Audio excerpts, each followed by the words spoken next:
कल्पना कीजिए, एक ऐसी रात जहां चंद्रमा की चांदनी में वृंदावन के घने उपवनों में रंगों की चमकदार बौछारें हवा में तैर रही हों।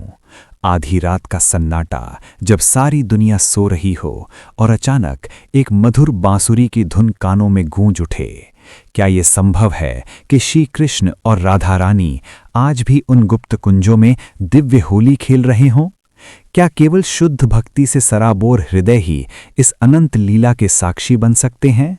सुनिए ये रहस्यमयी कथा, जो ब्रज की धरती पर सदियों से छिपी हुई है और जो आपको प्रभु की कृपा की गहराई में ले जाएगी। वृंदावन की पवित्र भूमि, जहां यमुना की लहरें सदैव कृष्ण की लीला गाती हैं।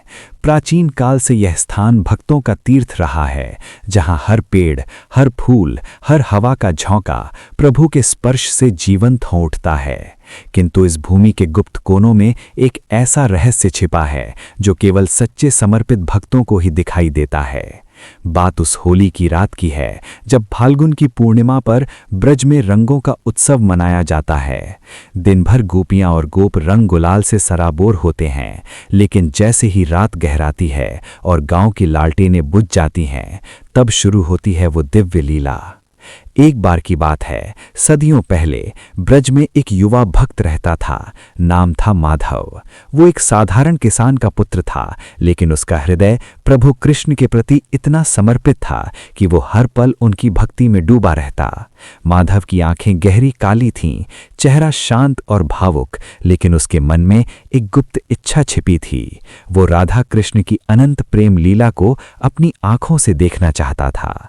गांव के बुजुर्ग कहते थे कि वृंदावन के गुप्त कुंजों में, जहां तुलसी की महक हवा में घुली रहती है, वहां प्रभु आज भी राधा रानी के साथ रास रचाते हैं। लेकिन ये दर्शन केवल उनको मिलता है जिन्होंने अपना सब कुछ प्रभु को सौंप दिया हो। कोई लालच, कोई अहंकार नहीं, शुद्ध भक्ति। माधव की जीवन यात्रा में एक राजनीतिक साजिश भी जुड़ी थी। ब्रज के राजा के दरबार में एक दुष्ट मंत्री था जो प्रभु के मंदिरों को नष्ट करना चाहता था। वो कहता था, ये सारी कथाएं झूठी हैं, भक्ति केवल कमजोरों का सहारा है। माधव ने इस साजिश का विरोध किया और इसके लिए उसे शाप मिला, एक ऐसा शाप जो उसे रातों में अकेला छोड़ देता, जहां वो भूतिया छायाओं से घिरा महसूस करता। लेकिन यही शाप उसकी भक्ति की परीक्षा बना। एक रात होली की पूर्व संध्या पर माधव यमुना तट पर बैठा कीर्तन कर रहा था। अचानक हवा में गुलाबी रंग की महक फैली और दूर से हंसी की मधुर ध्वनि आई। क्या ये प्रभु की लीला का संकेत था? माधव का हृदय धड़क उठा, लेकिन क्या वो तैयार था इस रहस्य को उजागर करने के लिए? आज के समय में भी इस लीला के साक्षी बने हैं कई भक्त।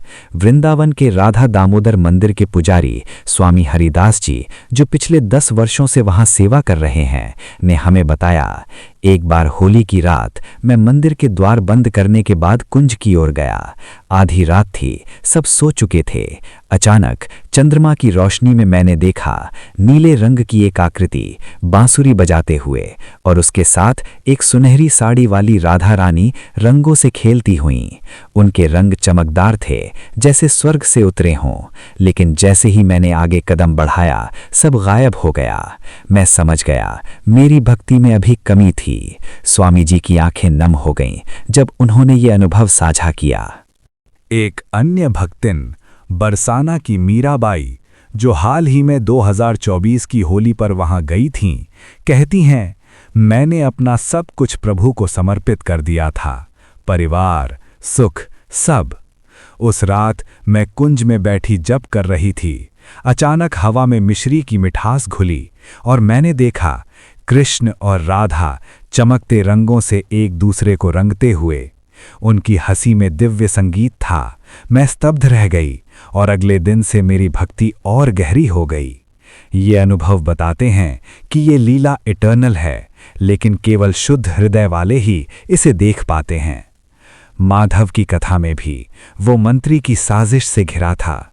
मंत्री ने उसे जहर देने की योजना बनाई, लेकिन माधव की भक्ति ने उसे बचा लिया। एक रात वो कुंज की ओर भागा, जहां शाप की छाया उसे पीछा कर रही थी। क्या वो इस अंधेरे से निकल पाएगा? जैसे जैसे रात गहराती गई, माधव कुंज के अंदर पहुंचा। चारों ओर तुलसी की महक और हवा में एक रहस्यमयी तेज। अचानक एक छाया उभरी, मंत्री का भेजा हुआ दुष्ट जो उसे मारने आया था।